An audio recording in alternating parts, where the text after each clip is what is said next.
Shalom, amados, boa noite. Vamos para mais uma live de leitura da Bíblia. Hoje nós vamos ler 2 Samuel 4 e 2 Samuel 7. Em nome de Jesus. E você vai lá em casa, 2 Samuel 5, 6, 8 e 9. Amém? Meu rosto ainda tá com parestesia, ele tá todo dormente, então ainda estou recuperando os movimentos da minha face. Se vai ser gradativo, é um pouco demorado. Mas vamos lá, vamos fazer o que é importante. Importante é a palavra de Deus. Importante é o nosso amigo Espírito Santo. Vamos chamar ele dessa noite. Em nome de Jesus, minha internet está muito ruim, então estou gravando esse vídeo, amém? E vou postar em seguida. Amigo Espírito Santo, nós te chamamos para esse momento de intimidade, de leitura da tua palavra. Nos abençoa, nos reveste, nos direciona, meu amigo. Em nome de Jesus, reconhecemos que somos dependentes de ti e sem ti nós nada temos. Em nome de Jesus, amém. Vamos começar a leitura? Esbocete é assassinado. Quando Esbocete, filho de Saul, soube que Abner havia sido assassinado na cidade de Hebrom, perdeu a coragem, e todo o povo de Israel ficou com medo. Havia 2 oficiais de Esbozete que comandavam os ataques rápidos ao território inimigo. Eles se chamavam Banã e Recabe e eram filhos de Rimon, da cidade de Beerote, da tribo de Benjamim. A cidade de Beerote é considerada como parte do território de Benjamim. Os antigos moradores de Beerote haviam fugido para a cidade de Gitaim, e eles vivem ali como estrangeiros até hoje. Quando Saul e Jonathan foram mortos em Jezreel, Mefibosete, filho de Jonathan, tinha 5 anos de idade. Ao chegar a notícia da morte de Saul e de Jonathan, a mulher que cuidava de Mefibosete o pegou e fugiu. Mas estava com tanta pressa que o deixou cair e ele ficou manco. Recabe e Baná foram para a casa de Esbocete e chegaram lá quando ele estava tirando a sua soneca depois do almoço. A mulher que estava na porta peneirando o trigo havia ficado com sono e estava dormindo. Por isso, Baná e Recabe entraram em silêncio. Foram ao quarto onde Esbocete dormia um sono pesado e o mataram. Então, cortaram a cabeça dele e o levaram consigo.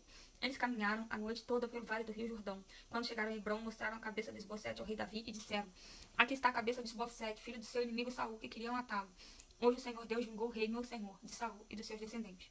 Davi respondeu: Eu agarrarei e mandei matar o mensageiro que foi ao meu encontro na cidade de Ziclague, pois ele, pensando estar me dando uma boa notícia, me contou a respeito da morte de Saul. Agora juro pelo Senhor Deus vivo que me salvou, que todos os perigos que eu castigarei, muito mais os homens traiçoeiros que mataram um inocente e estavam dormindo na sua própria casa, agora vou me vingar de vocês por terem matado Esbocete e vou varrer vocês da face da terra.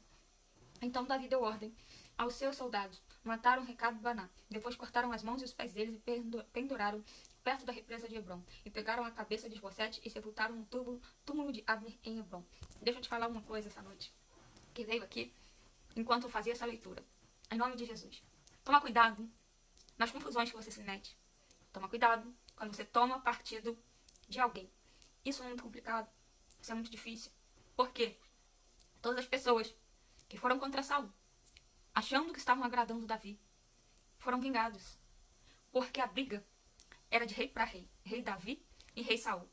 E pessoas que não estavam na mesma patente espiritual deles, que não entendiam com o que estavam mexendo, foram tirar partido. Por quê? Porque debaixo de uma palavra de Samuel, quem seria o rei era Davi.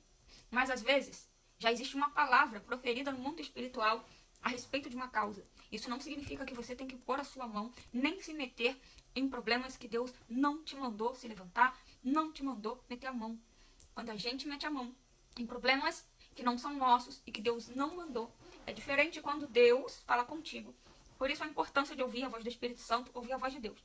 Existem problemas, socorros, que Deus fala com você através do Espírito Santo e fala: socorra o meu filho, socorra a minha filha. E você vai lá e às vezes você só está fazendo o papel do corvo, levando alimento para o profeta. E cessa às vezes ali. E às vezes o Espírito Santo te orienta a ajudar pessoas em determinadas guerras. Só que às vezes é só você e o seu coração mole tomando partidos e metendo a mão em problemas que Deus não te mandou colocar a sua mão. Amém? E dali você vai atrapalhando a sua vida financeira, atrapalhando a sua vida sentimental, atrapalhando a sua vida, o seu trabalho e tantas outras coisas por um único problema. Um coração mole que te fez meter a mão num problema que não era seu. Observe sempre, haja sempre na razão e dentro da luz da Bíblia. Amém? Vamos ler agora 2 Samuel 7. Em nome de Jesus. A mensagem de Natã para Davi. O rei Davi conseguiu controlar completamente seu reino, e o Senhor Deus o livrou de todos os seus inimigos. Um dia, Davi disse ao profeta Natã: Veja só, aqui estou eu, morando numa casa revestida de madeira de cedro, enquanto a Arca da Aliança está guardada numa barraca. Natã respondeu: Faça tudo o que quiser, porque o Senhor Deus está com você.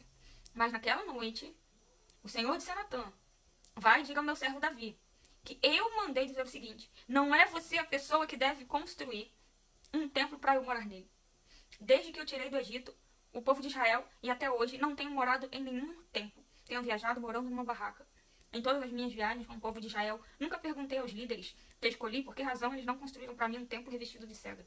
Portanto, diga ao meu servo Davi, que eu, o Senhor Todo-Poderoso, digo o seguinte, eu tirei você do trabalho de cuidar de ovelhas do campo, para que governasse o meu povo de Israel. Estive com você em todos os lugares por onde tem ido, e conforme você foi avançando, eu o defendi de todos os seus inimigos. Eu farei com que você seja famoso, tão famoso quanto os maiores líderes do mundo. Escolhi um lugar para o meu povo de Israel, e o fiz morar ali, onde eles viverão em paz. Desde que entraram nessa terra, eles têm sido atacados por povos violentos. Mas isso não acontecerá mais. Eu prometo que livrarei você de todos os meus inimigos, e que lhe darei descendentes. Enquanto você morrer e for sepultado ao lado dos seus antepassados, eu colocarei um dos seus filhos como rei, e eu tornarei forte o reino dele. Será ele quem construirá um templo para mim, e eu farei com que os seus descendentes governem para sempre. Eu serei o pai dele, e ele será o meu filho. Como um pai castiga seu filho. Quando ele errar, eu o castigarei. Como um pai castiga seu filho. Porém, não retirarei dele o meu amor, como fiz com Saul. Olha só. O Senhor não retirou o amor de Salomão, como ele também não retirou o amor de Saul. Ele o rejeitou, mas o amor de Deus permaneceu, porque Saul foi um escolhido dele. Saul errou. Pena que não se arrependeu, porque o amor de Deus estava ali ao lado dele. E não é diferente comigo e com você. O amor de Deus está aqui hoje comigo, está hoje aqui com você. Porém, como eu fiz com Saul, para que você pudesse ser rei. Você sempre terá descendentes e eu farei com que o seu reino dure para sempre. Ah não, me perdoa. Porém, eu não retirarei dele o meu amor de Salomão, como fiz com Saul. Deus sim retirou o amor dele de Saul. Me perdoe, erro de interpretação. Para que você pudesse ser rei. Você sempre terá descendentes, e eu farei com que o seu reino dure para sempre. E a sua descendência real nunca terminará. E Natã contou a Davi tudo que Deus lhe havia revelado. A oração de agradecimento a Davi. O rei Davi entrou na barraca, sentou-se e orou assim. Ó Senhor meu Deus, eu não mereço tudo que fizeste por mim no passado. E a minha família também não merece. Como, se as bênçãos do passado ainda fossem poucas, agora estás fazendo promessas a respeito dos meus descendentes no futuro. E deixastes um homem ver isso. Ó Senhor meu Deus, o que mais posso dizer? Tu me conheces, pois sou teu servo. Era o teu desejo e propósito fazer isso. E tu me deixaste saber como todas essas grandes coisas. Como és grande, ó Senhor nosso Deus. Não há ninguém igual a ti. Como temos ouvido dizer, somente tu és Deus. Não existe outro. Não há nenhuma outra nação na terra como o teu povo de Israel, que libertastes para ser o teu próprio povo. Tu te tornastes famoso e fizeste grandes maravilhas e maravilhosas coisas por eles. Tu libertaste o teu povo do Egito e expulsaste as outras nações e os seus deuses, conforme o teu povo ia avançando. Ó Senhor Deus, tu fizeste com que o teu povo de Israel fosse teu para sempre e te tornastes o seu Deus. E agora, Senhor, nosso Deus, confirma a promessa que fizeste a meu respeito e a respeito da minha família. E cumpra o que disseste que ia acontecer. A tua fama será grande, e para sempre as pessoas dirão, ó Senhor Todo-Poderoso, o Senhor Todo-Poderoso é o Deus de Israel. E tu farás com que sempre haja reis entre os meus descendentes. Senhor Todo-Poderoso, Deus de Israel, eu tenho coragem para te fazer esta oração, porque revelaste a mim, teu servo, que farás com que os meus descendentes sejam reis. E tu, e mais, tu, ó Senhor, me fizeste essa maravilhosa promessa. E as tuas promessas sempre se cumprem, porque tu és Deus. Eu te peço agora que abençoe os meus descendentes, para que eles continuem a ter a tua proteção. Tu, ó Senhor Deus, prometeste isso, que a tua bênção esteja com os meus descendentes para sempre. Eu te convido nessa noite para você fazer uma oração de agradecimento ao Senhor por todos os benefícios que Ele tem te dado.